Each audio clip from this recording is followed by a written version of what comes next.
What's up, good people? It's your boy DJ the Park Boy. We are in the building. Welcome to a new episode of the L.I.M.E show. I'm your boy DJ the Park Boy. This episode 15.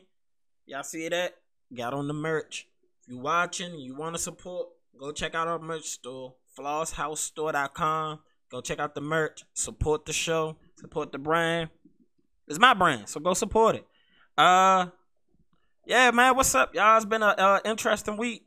A really interesting week. My whole family damn near beat COVID like a week ago. You know what I'm saying? So things have kind of been slow with the videos, but I really miss you guys. You know what I'm saying? I really miss you guys. No, I did not get I ain't get that. You know, I ain't gonna say it because they already didn't strike me one time for trying to have a conversation on that. And I need to communicate with y'all. I don't need them stopping me from communicating with y'all. So I'm going to make sure I'm going to have a place where we can go have deep dive conversations. Where we can, talk about some real shit. I know there's some stuff up there y'all might can teach me. Some stuff I know I can teach y'all. But yeah, I'm going to make sure we find us a safe space for conversations. That's sad that you need a safe space for actual conversations. A conversation where your feelings can get hurt. Your opinions can be broken down. And you won't get thrown away because you're not going with the consensus of what knowledge is or what the so-called facts of the situation are. Because they're facts and they're truths. They are facts and they're truths. There's a difference. A fact is a fact. It's the end-all, be-all. What happened, what happened. But everybody's truths are different. So, you know what I'm saying? I don't know if y'all get what I'm saying with that. A fact is a fact, but a truth could be misconstrued or misinterpreted around what your opinions are, how you think the world should be, and that becomes your truth. Doesn't make it a fact, but it's your truth. I think we live too much in a world of too many truths instead of facts. You know what I'm saying? Y'all see I got my my hood off. My niece said I needed something done with my hair, so y'all see. I let her put a couple little twists in my hair, hold me down for now, and I can throw in hats a lot easier now with my hair twisted down. Appreciate that. I definitely appreciate that. Just like I appreciate everybody who tunes in when I drop these episodes of the L.I.M.E show. I definitely got some special guests coming up for y'all, man. I've been trying to line up guests, so we had different opinions. L.I.M.E shouldn't only be my opinion. It should be the opinions of others and people that I mess with, people I like. Yeah, I got a lot of great things coming up. I got some new music dropping Friday. This Friday, which tomorrow, well, the same day y'all hear this, because this is going to come out tomorrow. So when y'all hear this, there will be new music out in the streets. Tomorrow will be the first Floss House Friday, which means Floss House, which is my record label and clothing brand. Floss House Fridays, there will be a new song, single, or project coming from the label for at least the next year every Friday. One song, a project, EPs, maybe even full-length albums. Yeah, I've been working. I got some stuff in the cut. I'm ready to come out and share with the world, you know what I'm saying? But man, life moves fast. And I'm happy. I'm excited, man. Floss House Fridays, for the people who haven't checked out my music yet, who do look at these posts and listen to the podcast, make sure you go check out DJ the Park Boy on YouTube. You want to see me first. You want to see some music first before you probably see these videos and this content. But, I mean, that's not besides the point. Go watch it and engage to all of it. Because it's greatness. Not to sound cocky, but I'm confident. So if you tell me that I'm best, it's a compliment. You know what I'm saying? I'm not cocky, I'm confident. So show the boys some love, man. And no, that is not my bar. I wish it was my bar. That's Jadakiss bar. We're going to show some love to one of the legends. One of those underrated GOATs. Because bar for bar, Jadakiss is definitely out rapping so many people. And he got hits. After hits. After hits. After hits. After hits. But yeah, man, we gonna get into some of the bullshit. You know it's about time for that, man. It's definitely time for that. And I'm trying to figure out what is going on with Jada Pinkett Smith. What's up with her, y'all? What's up with her? Am I viewing her actions or the things she been saying is weird? Cause these last 3 stories about Jada and this past since the pandemic, I just feel like she put Will in a really awkward position. Cause even if you have an open, well, people who don't know, let me give backstory. The August Alsina stuff hit the fan because he started making music specifically about Jada, letting the world know they have a relationship. August Alsina was her son's friend. She met him through her son. She proceeded to take him under her wing and then start having sexual relations with that man. And then when she broke it off, I guess it really messed him up mentally that he basically dedicated an album to her actions and the things she done and how she's helped and scarred him. But now recently, she's come out and made some statements that made me say, what is going on with Jada Pinkett Smith? Is this the midlife crisis or something? Or is it just, no offense, ladies, modern women behavior? Is that cycle taking on in her mind that the competition that or the things that you're doing, or just in general, like, it's just none of these stories help Will. Doesn't make Will look good. Her job isn't to make her husband look good, but you would think her job as a wife would not make your husband look bad as well. I would think that's a job. You don't have to go big him up, but just don't make him look stupid. Like, even if Will was, doing this thing in your open relationship, because he admitted to that this week, if he was doing this thing, nobody knew. It was rumors. It was always rumors. But with you, the cat's out of the bag. People use the word entanglement now because of, your actions, the things you did. Not to say that makes you less of a person or anything, but, facts are facts. And the fact is, I don't know what the hell is going on with Jada. But we're going to get into this first video because, again, interesting behavior to me. I don't know how I'm supposed to fully judge everything.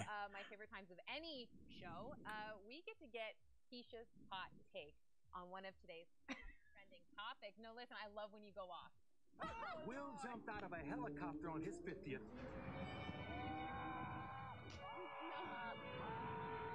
What's on your bucket list? What you gonna do? Happy birthday. Oh my goodness.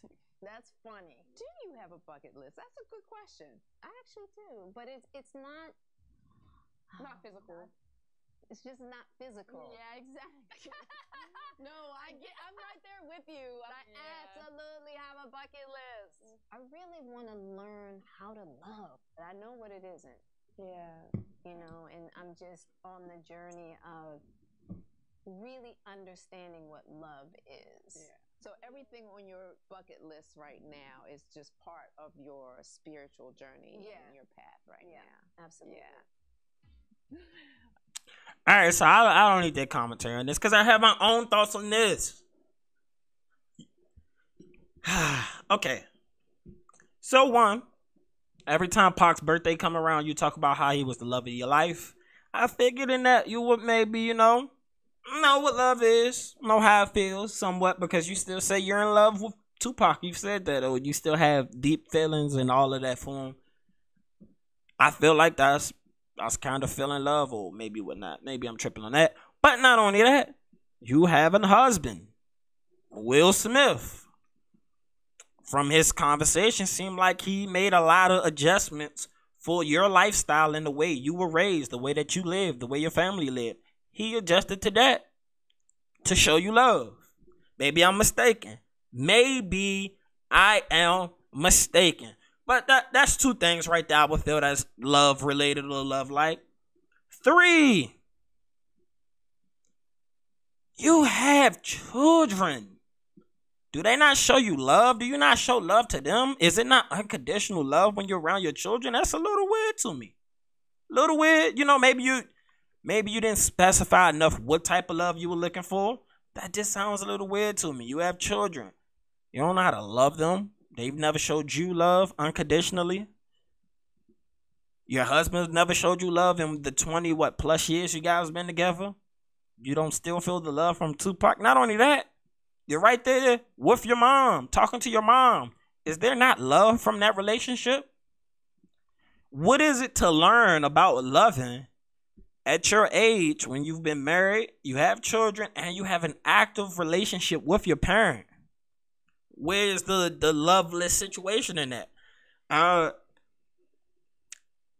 I don't know. I don't know if it's like some, even Willow agreed with her, but I don't really agree with anything that comes from the Red Table Talk, because a lot of it seems like I want my cake and eat it too behavior.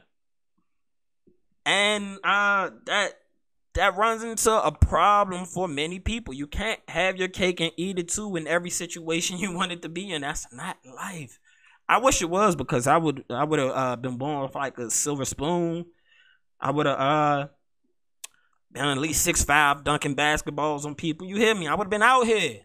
I love the life I have. I know what love feels like. I definitely know what love feels like. Like,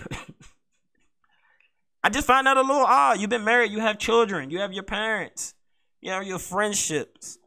Out of none of those things have you ever felt love. You say you know what love isn't, so you're trying to figure out what love truly is.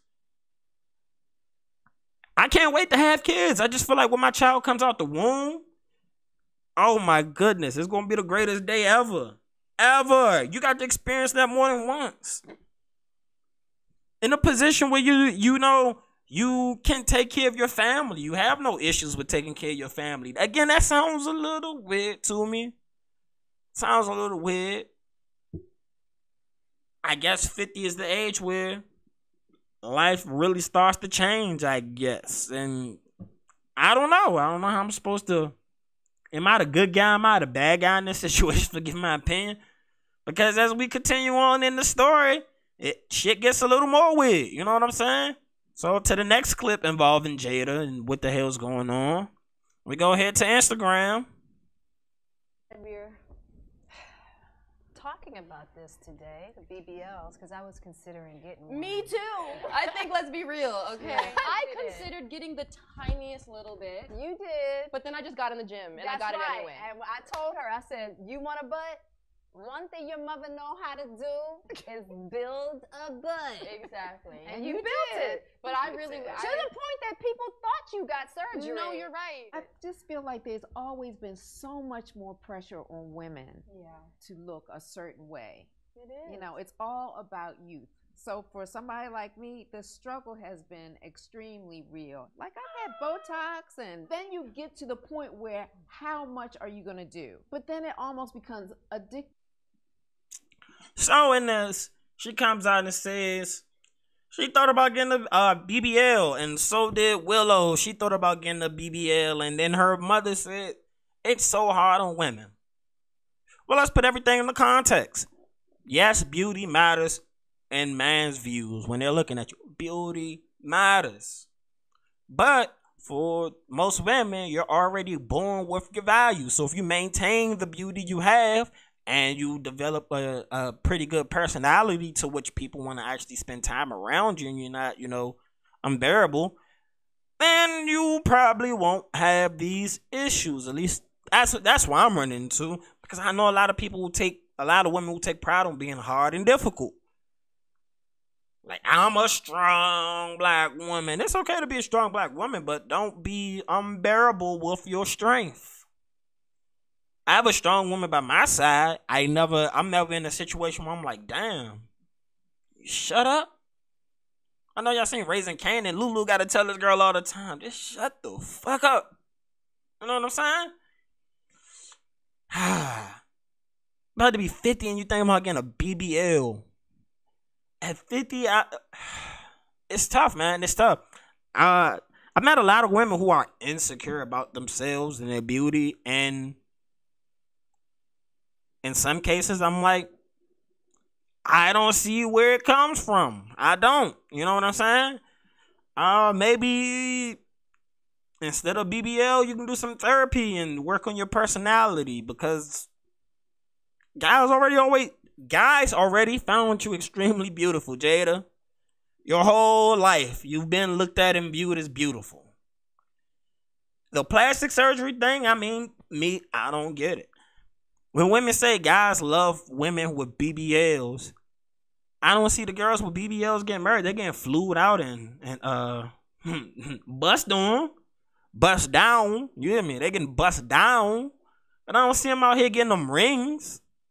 Show me one. Two. Show me one that has a man she would consider a high value.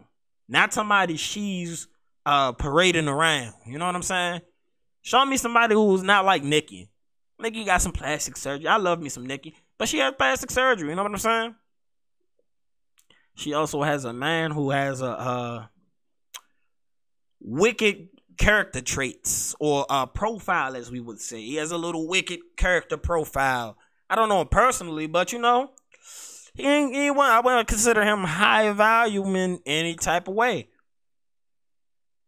So other than that, where do you see the girls getting the rings? And I mean, people can say women can say they don't care about marriage, but you know, the family thing tends to be something that keeps women happy later on in life.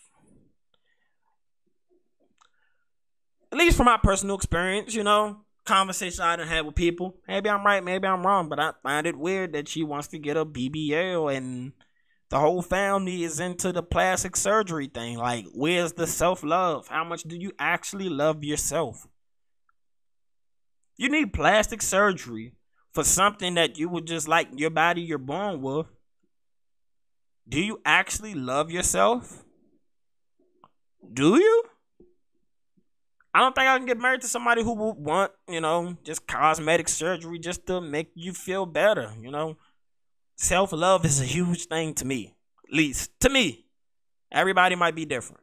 But I got another story right here dealing with Jada, and this one probably was the most wicked one right here.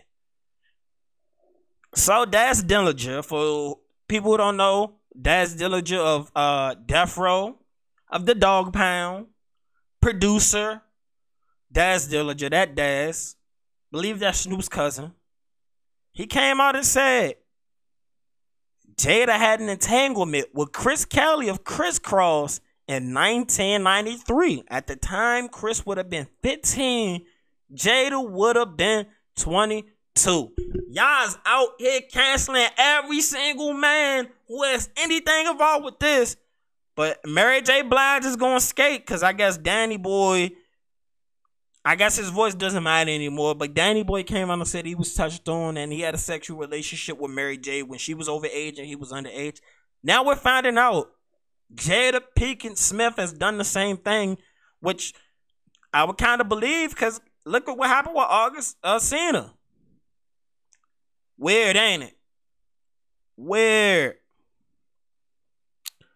So let me get some of this story.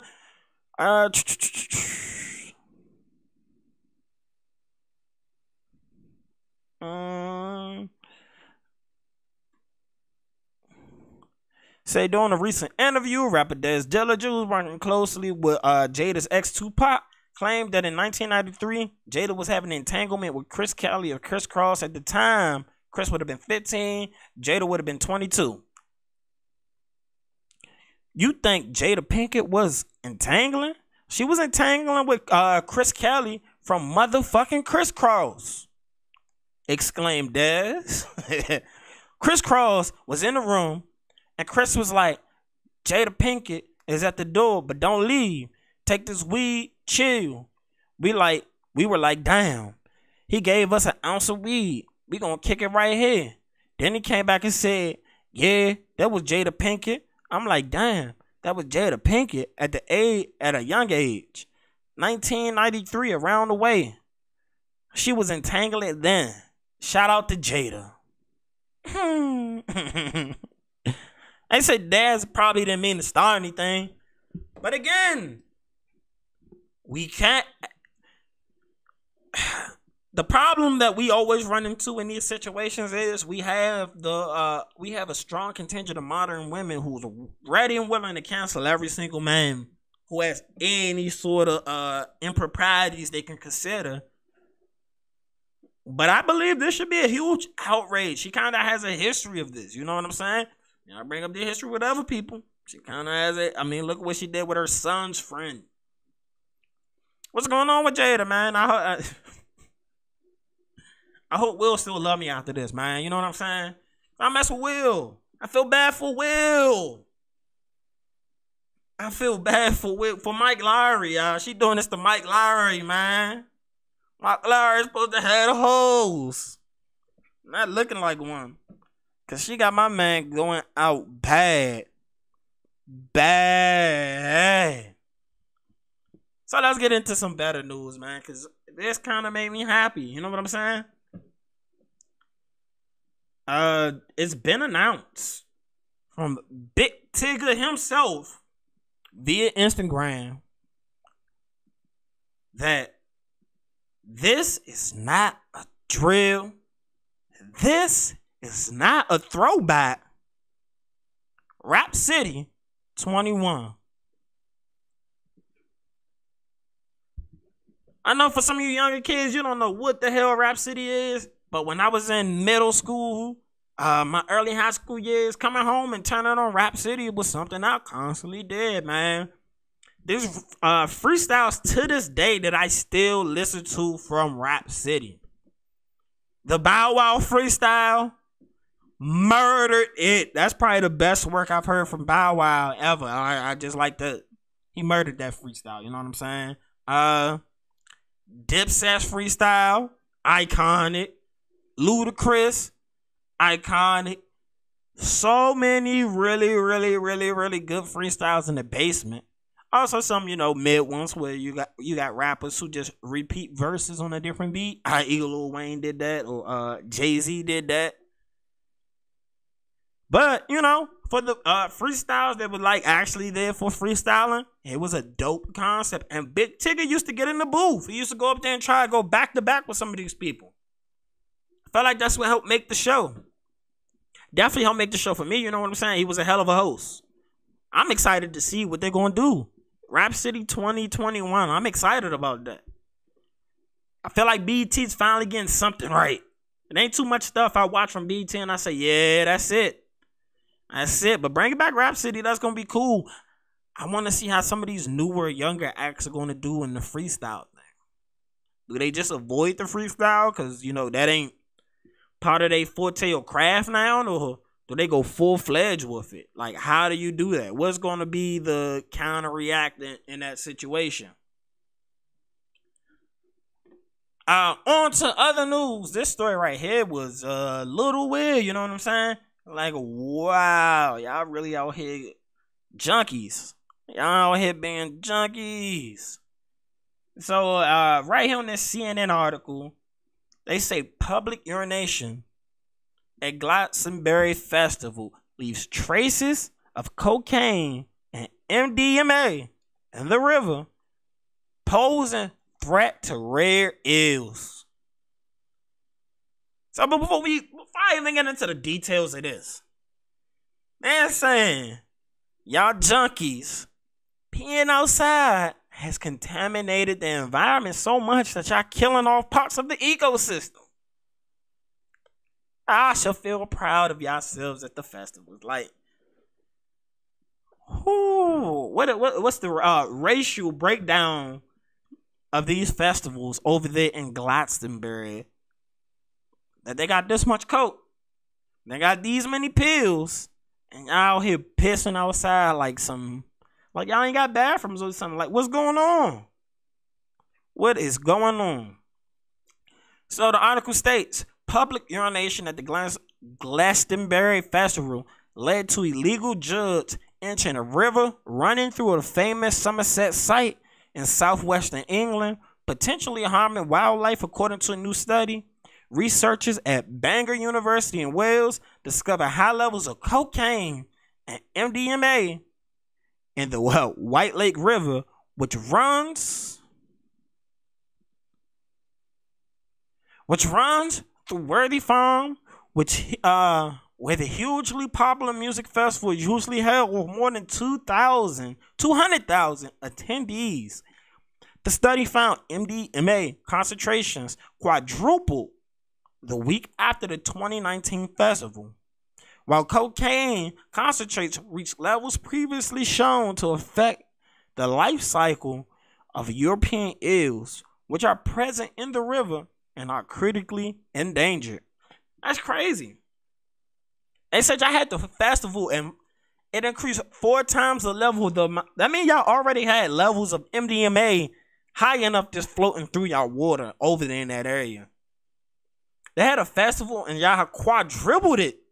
Quadrupled the number of the amount of traces of MDMA. Y'all out there partying, y'all asses off, man. Be careful out there. Y'all know they pressing that Fenty out and everything. You gotta be careful, man, when they putting that Fenty out and everything. You definitely gotta be careful, man. Cause that Fenty ain't no joke, man. Stay away from them blue caps. Stay away from the blue caps. But that's wild, man. Y'all out there partying like motherfucking rock stars. I ain't mad at y'all. Y'all just out there killing the fishes, man. Out there. Y'all wildin', man. Well, y'all ain't wildin'. Y'all living life. But damn, I feel bad for the fish out there. You know what I'm saying? This story right here, I found funny. Because this video was just funny. You know what I'm saying?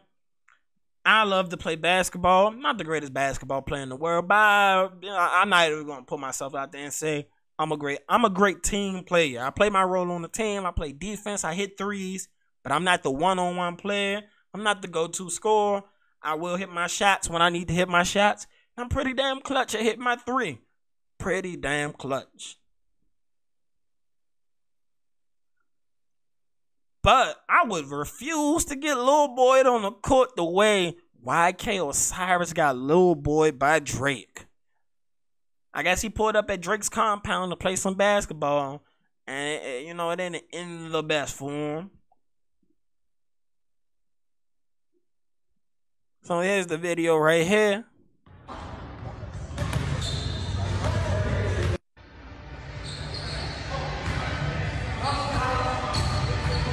Oh man.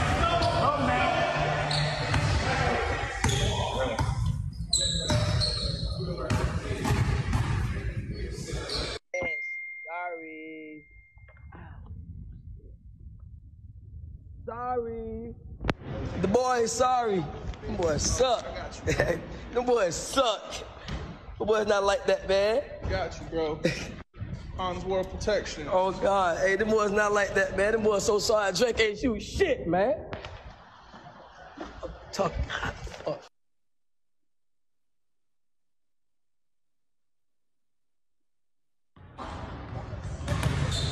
I just want to play that little clip right there again. Y'all see how Drake just lift them up and move them to the side? That's what we call Lil Boy Day. And that starts tomorrow.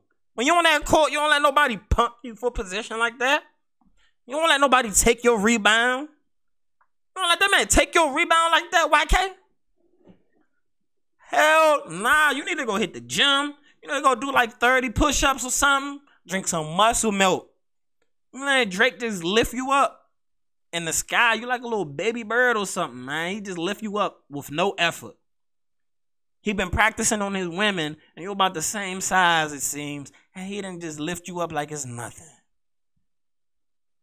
Again, man, I'm not the greatest hooper, but if I got to bring my 5, I got a 5 that's going to go out there and give everybody numbers.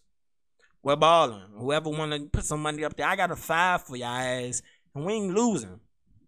Facts. And I'm out there playing. I'm grabbing reads, and I check y'all big man. As long as he ain't over 6 feet and dunking. I got him.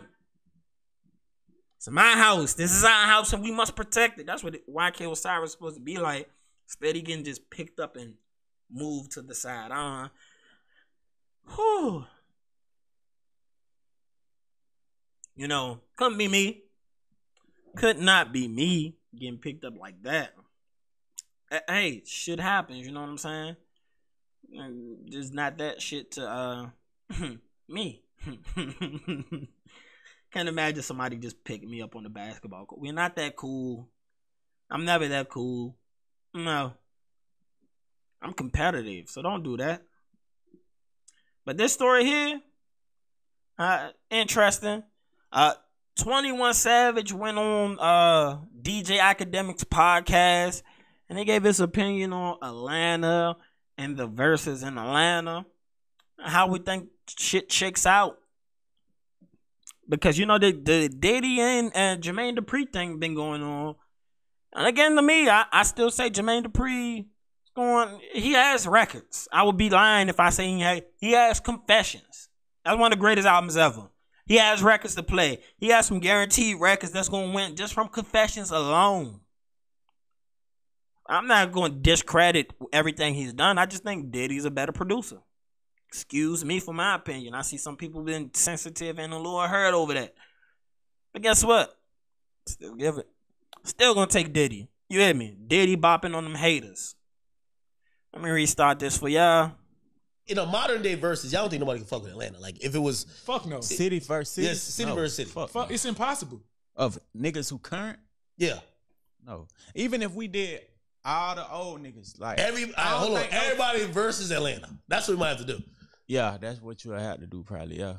Everybody versus Because look, even if you did that, from rap to R&B, we'll smash. I ain't gonna lie, niggas be getting that twisted too though, because niggas be thinking everybody in Atlanta is cool and shit. Yeah. But we just don't do that shit on the internet. Like it ain't gonna be like no public shit. Like niggas be having shit going on. It ain't just all kumbaya. You watch industry niggas fuck their money up. So all right, they start getting into another conversation in there. But in this, he says he had Atlanta versus everybody. That's a huge, bold statement. So I feel like if I put together a list of the greatest 100 rap songs. Now this is a stretch because I'm just thinking of this off the top of my head. I don't know the first Atlanta song that's going to get up there as the most impactful song. There are some impactful songs out the South. But just Atlanta, like, there's Waynes out there. There are Drakes out there. There are Jay-Z's out there. There are Biggies, Pacs, NWAs. There's Houston music. There's Texas in general, that music scene. There are a lot of areas. To say that Atlanta versus everybody, like, that's kind of, much love to Atlanta. I just think they are, I feel like New York might be the hardest out when it comes to music. They have Jay-Z. They have Nas. They have Nicki Minaj. They have countless other people that are some of the biggest artists in the world. Some of the biggest songs in the world. I mean, shit, even French Montana has top 20 records. That's what I'm saying. New York might be the hardest out. I feel them on Atlanta. Atlanta just has so much great quality music. But the metrics to measure all of that music, does it quantify all the way at the top? That's the question. Because good music and hits are two different things. Good music and hits are two different things. Atlanta probably has the most amount of good music coming out of one area probably for the past so and so years. But that means their median is just higher than everybody else's median. But they're way bigger artists everywhere in the world, that especially coming out of New York. Shit, I don't even like 6ix9ine. I feel like 6ix9ine's been the early half of his career, he was bigger than most artists in Atlanta. And I don't even like that guy. I don't like him at all. But I mean, New York to me is the hardest out in any versus for a city. And then I would probably go LA. I had to hesitate for. Then I'm going LA before I go to Atlanta. And I'm not shooting on the South on this one. We're just going city. This is not an East Coast, West Coast. I'm going New York as the city, number one. I'm going LA, number two. They have Kendrick, multitude of hits. They have The Game, multitude of hits. They have NWA, multitude of hits. You have Ice Cube and his solo stuff. Not all the hits in the world, but Ice Cube career is one of the best careers ever. I mean, I can't say Snoop from LA. Long Beach and LA pretty much not the same thing. It's not. So I can't give him that one. But you have Dr. Dre as well. Multitude of hits. I think, I love Atlanta. I just think Atlanta probably number 3 on that list. Like, people from the South and their view of music is just so much different. When I was in college, I realized that. Because it was music that was only played down there. I would have never heard it up here in the club. I was in the club. When I went to college, it was like music in the club much different. Young Jock had songs in rotation, but nobody up north is listening to Young Jock. 2 Chainz was hot for about like 6 months, and then his shit moved outside of the South. The South just has its own ecosystem, which I don't feel like people realize. They really have their own ecosystem where they're just in that bubble. But when it comes to worldwide hits, in this interview, he said Future's bigger than Drake. Crazy. Insane. Deranged. I love Future. I found Future when I was in the South. When he did a song with somebody and they shot the music video right down the street from my school. I've seen Future in clubs before he was big ass Future. Him and 2 Chainz were 2 people I brought back home to DC when I came back, and I was like, yeah, this is, that's what we've been listening to. This that crank, this that shit right there. Yo Gotti too. I'm in Memphis. I was in Memphis, so shout out to Yo Gotti, because Yo Gotti definitely was running Memphis. I've never seen somebody get their whole mixtape played in a club front to back and they screaming word for word. I felt like that was some GOAT shit right there. When people say they run their city, he was running his city at the time. But again, I love Atlanta. I just think other cities have bigger artists in totality. Like, I love Outkast, but in totality, is their accomplishments greater than the whole of Wu-Tang? Is it? Or am I tripping? Am I tripping? Let me know in the comments. Am I tripping? I just don't think the totality of... Then again, I'm kind of tripping. Atlanta probably will have some top records because Outkast will be the ones giving those iconic ass records. Hey Y'all, Roses, Miss Jackson, Bombs Over Baghdad used to be my shit. Even though the meaning of the song is wow, but Bombs Over Baghdad was my shit. Rosa Parks. Outkast got them slaps. They definitely got them slaps. But am I gonna put they slaps over top of Jay-Z slaps? Who beating Jay? Who is beating Jay from Atlanta? Y'all best ain't messing with Jay. And who had an album out of Atlanta comparable to Get Rich or Die Trying? Not all your projects. One project that dominated. New York's definitely taking a versus if you did it citywide. I know I ain't tripping. I know I'm not tripping. Like, come on now. Come on now. I feel you, 21. You gonna rap. That's like if somebody told me another city could do go-go better than DC. You're smoking crack. Crack. That new age crack.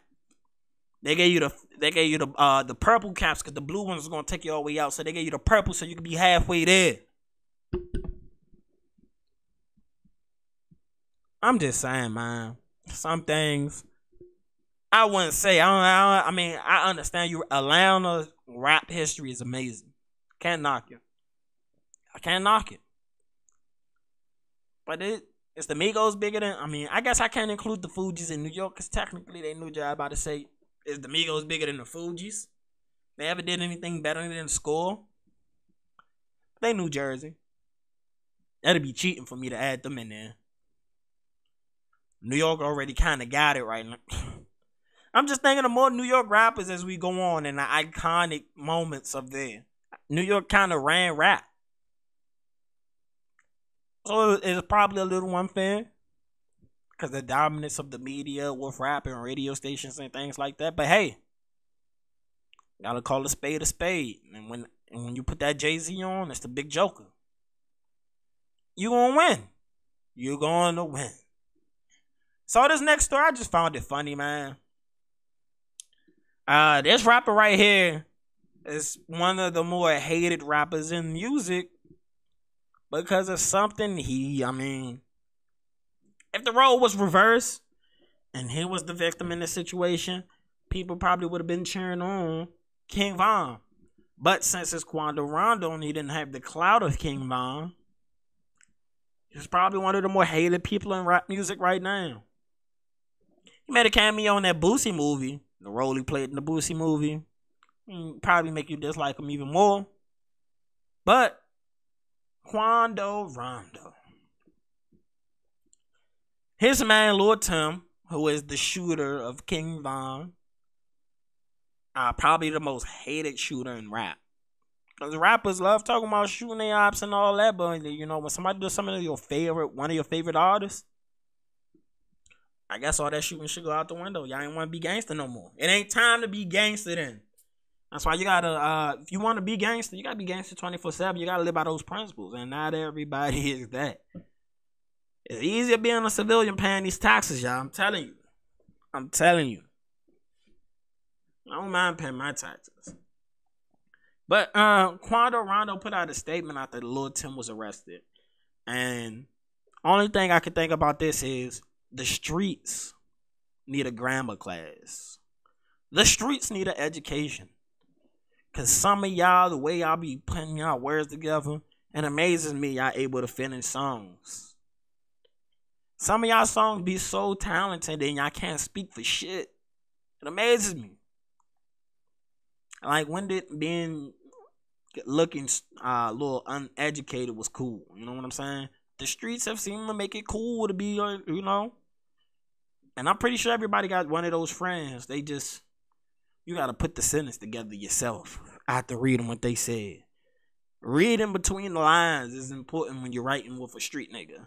And this is why. I'm going to go ahead and show y'all in this post he put up. So he said, "Free Lil Tim, I miss you like a fuck. I miss you like a fuck." Makes me feel like I'm listening to like a foreigner speaking English in a way. You know, some foreigners, I have friends that's foreigners, some have much thicker accents, and they say some things you be like, how you put that sentence together? Because the way the words flow differently in their culture. The way they speak is a little different. The way they pronunciate things are a little different. But in Quando Rondo case, he from America. I went to public schools. And I've never put together a sentence like that. I'm not here to just make fun of the brother, but I am. I'm making this look bad with these sentences. I don't even want to stay on that long. I'm just saying. The streets need a grammar class. The streets need an education. The streets need something other than trying to be the shooter all the time. You need to pick up a book. And when y'all be locked down, do y'all not read? Do y'all not improve y'all educational skills when y'all locked down? Because I'm pretty sure. I mean, I've seen the video when you came out of jail. Did you not, do your thug dizzle then? I'm not hating on that, man. I don't know him. I ain't picking no sides of nobody's streets beef. I'm just looking at the streets saying, y'all need to read a fucking book. Remember Lord John had that song, read a book, read a book, read a motherfucking book. I was talking to y'all at that time. Talking to people my age and younger at that time. And it just went over some people's heads. I guess reading is not fun for a lot of people. I don't understand why, but that's their thing. I let them do their thing. It's not my thing to do. I leave it to the people who want to look uneducated. And with some other posts I seen, man, this week they just been going up with those posts. Like, y'all ever heard of proofread? Y'all ever heard of proofread? I guess not. But on to another story right here. R. Kelly has been found guilty. They've been trying to take him down for a while. Again, I'm still shocked and surprised he wasn't indicted he wasn't taken away and found guilty from the videotape. Because, I seen the videotape. He did it. He did it. Again, I watched the videotape when I was a child myself. To be an adult trying to watch R. Kelly do that probably is a little more weird now. But, people are curious to see whether it was R. Kelly or not. They were curious to see whether it was him or not. And in my opinion, it was him on that first tape. But, he beat it. And if you beat it, we technically not supposed to hold it against you. But in this case, we seen you. I can't forget what I saw, but we saw you. Now, this is just a rumor. It's not been proven factual yet. Not from any place I can see other than media takeout. But they say R. Kelly's ready to snitch. He's ready to drop names on other people to reduce his time. Y'all ever heard of that? The song from Pharrell and Pusha T? It was called Snitch. And Snitch stood for sorry nigga, I'm trying to come home. And that's what R. Kelly trying to do. Let's get into this article. So, it says, just when you thought that the R. Kelly situation can get any more bizarre, MTL News spoke with a person close to R. Kelly who told us that the R&B singer is hoping to work with federal prosecutors to have his present sentence reduced. Media Takeout News confirmed that R. Kelly wants to barter with prosecutors information he has on other celebrities who claim has or is engaging in illegal sexual contact with underage girls. The insider who has known R. Kelly for decades explained to us, R. Kelly and his team are working with the feds to reduce his prison time. He'll provide evidence against other celebrities who were pedophiles. I don't know if or were the P words. The P words. Don't get me. The P words. And they'll reduce his sentence. The friend wouldn't be specific to who R. Kelly plans to snitch on, but claims that one person is a rapper and the other is a huge singer. Yeah. Crazy story. I hate the snitching thing. I do. If you get caught for your charges, I don't think we should give you a reprieve because you're willing to tell other people.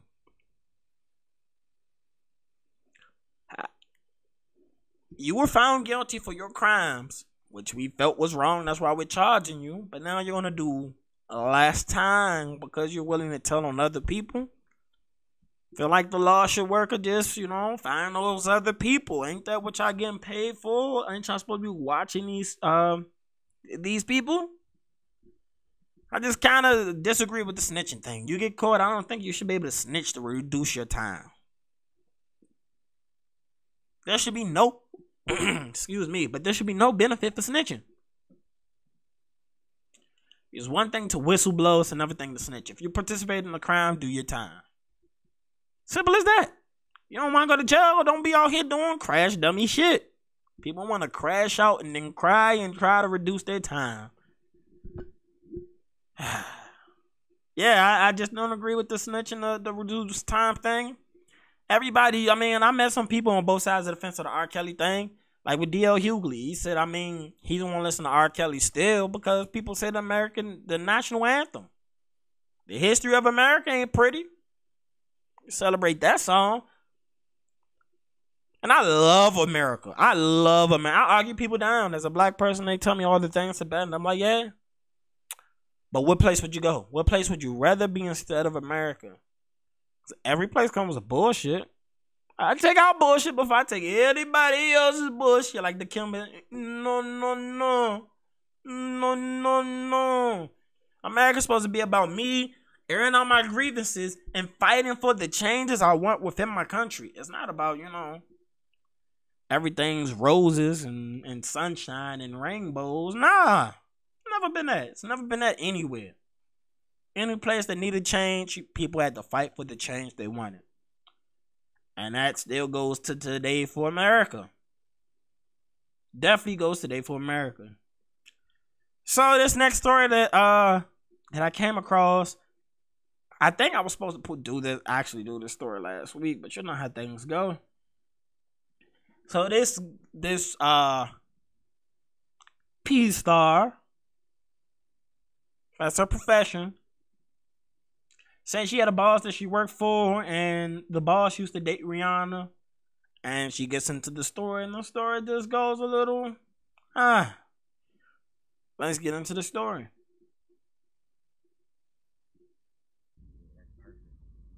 Her house, perfect. Right? Here we go, yeah.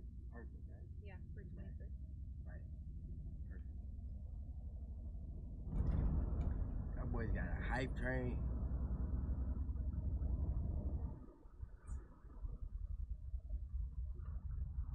Hey, y'all join my Discord ASAP. They say you look like Rihanna. She hates me. Why?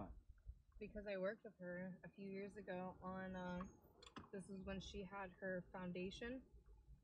Right before she launched her, what was it at that time that? Fenty? But no, I think it was before the Fenty, because it was whatever Kylie came out with.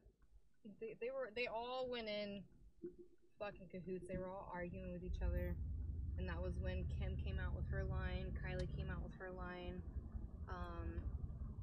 But Rihanna had this foundation back in 2015, and it was her white gala.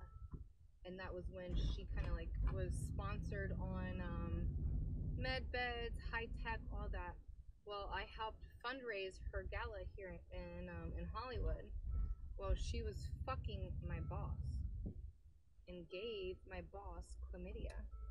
And here I am, the hoe, alleged hoe. Yeah, I am a hoe. But everyone thought that I was the one fucking my boss, and in all reality... Hold on. First of all, if the first part of what she said about her boss and Rihanna, he's a lucky man. Again, you gotta know I love me some Rihanna. You know I love me some Rihanna. But the second half, they say in Hollywood, they be sharing them packages. And it just seems that same small sector of people continue on sleeping with the same old small sector of people. So I'm pretty sure in Hollywood, they got a lot of special packages just floating around. Pretty sure of it. But back to the story. This bitch. And so it just literally got to the point where all that shit came out that she got him sick, that because he was married. He's can you put your seatbelt right behind you? You don't have to put that behind you. Slim, look at his face. He like, what the fuck did I just walk myself into? He knew this was going viral after she said that. He knew it. He's a king, or he's a prince in Africa, and so he came out here back in 2013, worked with Global Canvasser, which was a nonprofit, and then worked with UNICEF in the United Nations. That's where I got on, and I was able to partner with UNICEF in the United Nations. So I lived out in Australia for a little bit, working with this corporation. Well, right before that, they were fucking around. I think she was, I don't know if it was Travis, I don't know who the fuck Rihanna was fucking, but got dirty and got him dirty. And it was this whole fucking... I'm talking about, she just said that the package was passed to Travis Scott, apparently. I remember back then they said Rihanna and Travis were, dating a little bit. Travis was the man early, you know what I'm saying? He done picked up some big pop star names when it comes to or influencers. Some of the top ones, 2 billionaires. Gotta get a boy Travis Scott some 2 billionaires. Gotta give him some credit. This whole thing, well, she had her gala, and here I am, it was her white party gala. I'm dressed, I'm ready, I'm going after raising so much money for her thing, for his thing, for the company's thing. I show up, sorry Harley, but Rihanna says that you can't get in.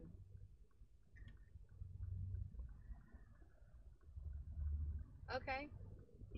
Okay, cool. Okay, cool.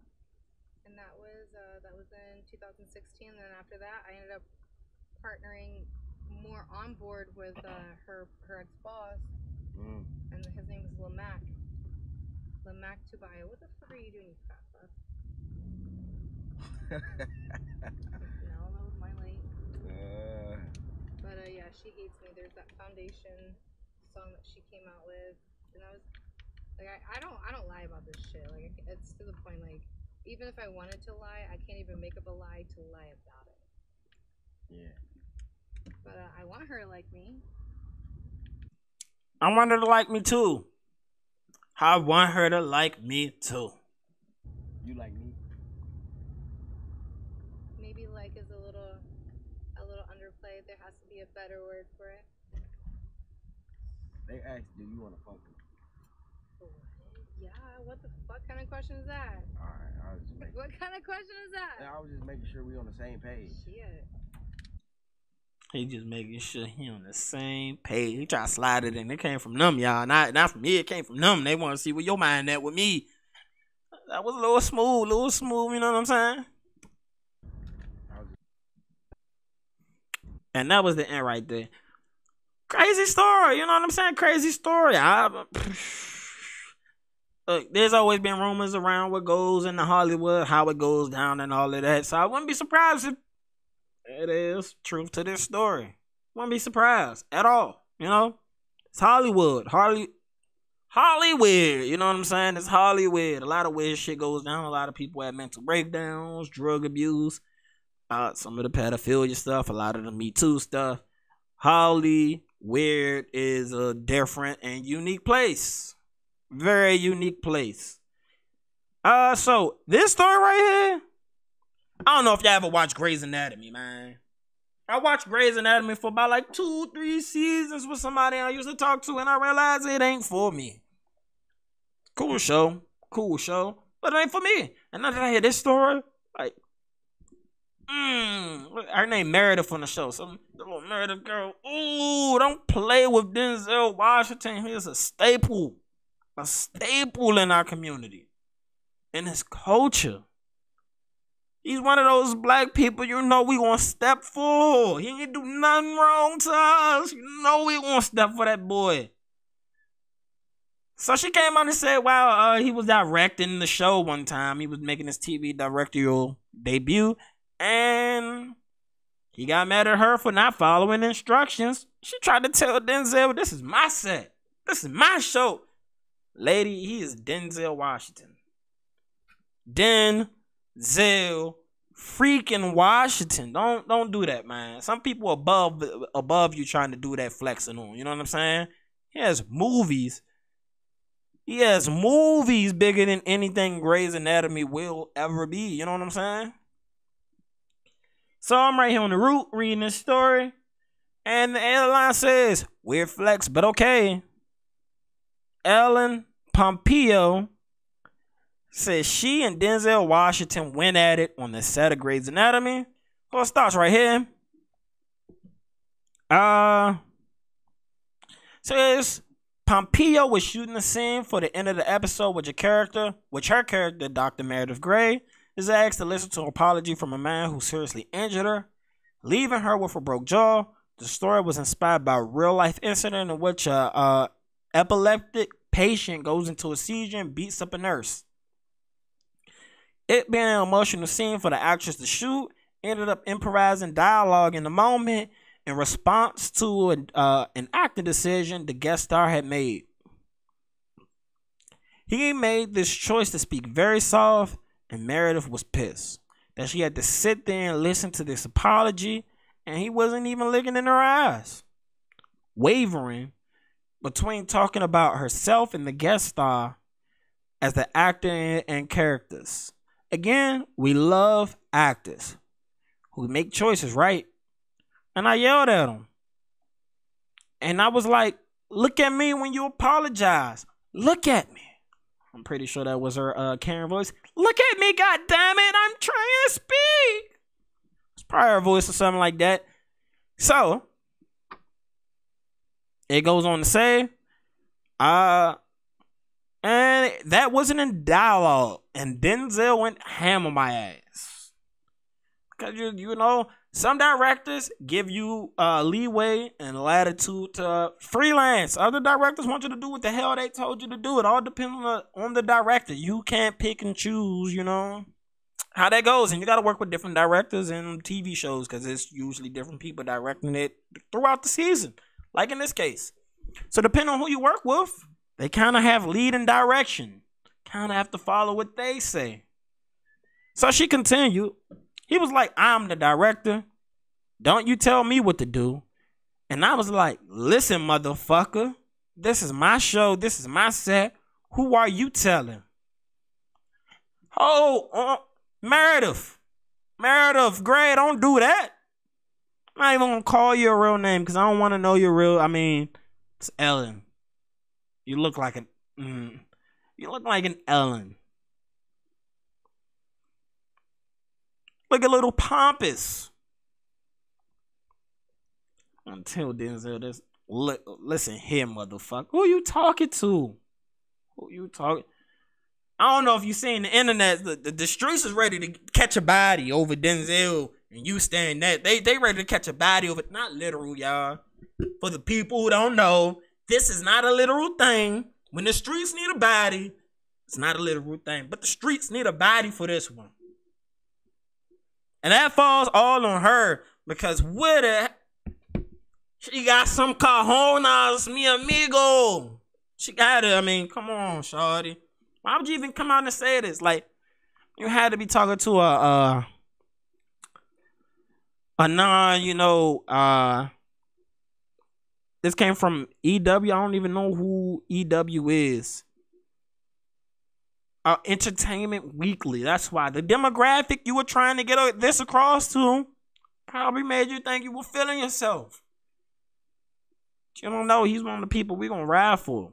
And I know a lot of people who love you, who love Grey's Anatomy. But I don't know if they love Grey's Anatomy more than they love Denzel. I don't think that's the case right there. Kind of pushing some buttons with that one. Crazy, insane, deranged. You know what time it is. It's time for some TV talk. And we got some movies to talk about. I know y'all seen the ending of Raising Kanan, man. A little anticlimactic for my taste in the season finales. Lulu got out the hospital. A little raspy. Rock, she's making some plays that looks questionable. Lulu, I mean not Lulu, but Uncle Marvin, he got locked up. Little Karen Shawty snitching.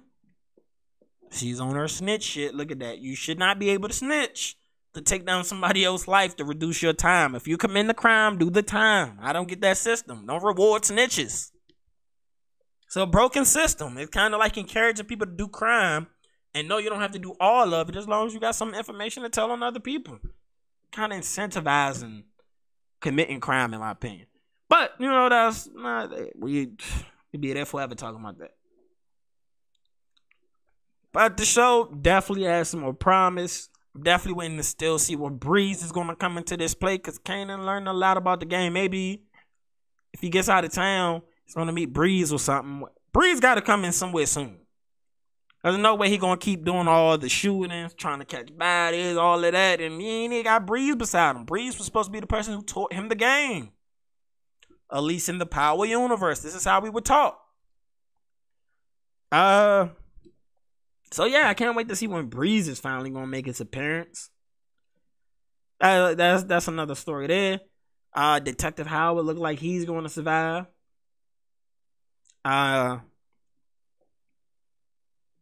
Famous heard his song on the radio, They ran through, and I feel like that's another reason for Lulu to want to leave the streets. He has a record label. He can make some legitimate money, but as we seen with Tasha and Ghost, Rock don't want Lulu to leave the streets. She don't want him to take a different path. What's up with the women in these shows wanting to hold the man back from going to do bigger and better things? We can't be criminals forever. But that just seemed to be the women in the Power universe. They want you to be gangsters for life. You can't leave. You can't make a backup plan. You can't exit even if you got an exit strategy. They want you to trap. It sucks that season 1's over already. It seemed like it came and went so fast. It was only 10 episodes in the season. So we're going to have to wait a whole another year to find out what's going on with Kanan. But Kanan is definitely taking my place. It's high up in the power hierarchy right now. And it's definitely better than the Tyreek Power show. Which is cool. It's cool. But yeah, Raising Kanan so far has been the best show from the Power series in my opinion. But that wasn't the only thing 50 Cent accomplished because BMF debuted and looks promising. looks really promising. You know, it's another street TV show, but it's based on the life of the Black Mafia family. For those of you who don't know who Big Meech is, remember when Rick Ross, I think I'm Big Meech. Talking about BMF, Big Meech. They made so much money and live like rock stars. They live like rock stars. First time I ever heard of Young Jeezy was early on. Was in the later parts of the BMF days, but he was attached to the BMF. So I'm definitely excited. I know the story of BMF. I watched tons of documentaries on BMF. I'm excited to see the show play out. It started off really good. The acting looks amazing. Apparently that's Big Meech's son. So that's Lil Meech playing Big Meech. He's doing a good job. And I love these timepieces. You know what I'm saying? To see everybody in their mindset at that time period is cool to me. You know what I'm saying? Gives me a little bit of history with my TV, which I appreciate because I'm a history buff. So BMF has come out. Episode 2 comes out Saturday. So far, so good. Interesting story. You know, they said they plan on this being at least 5 seasons, something like that. It probably could run long because there's a lot of webs that cross over into the series. It just depends on how they play it off.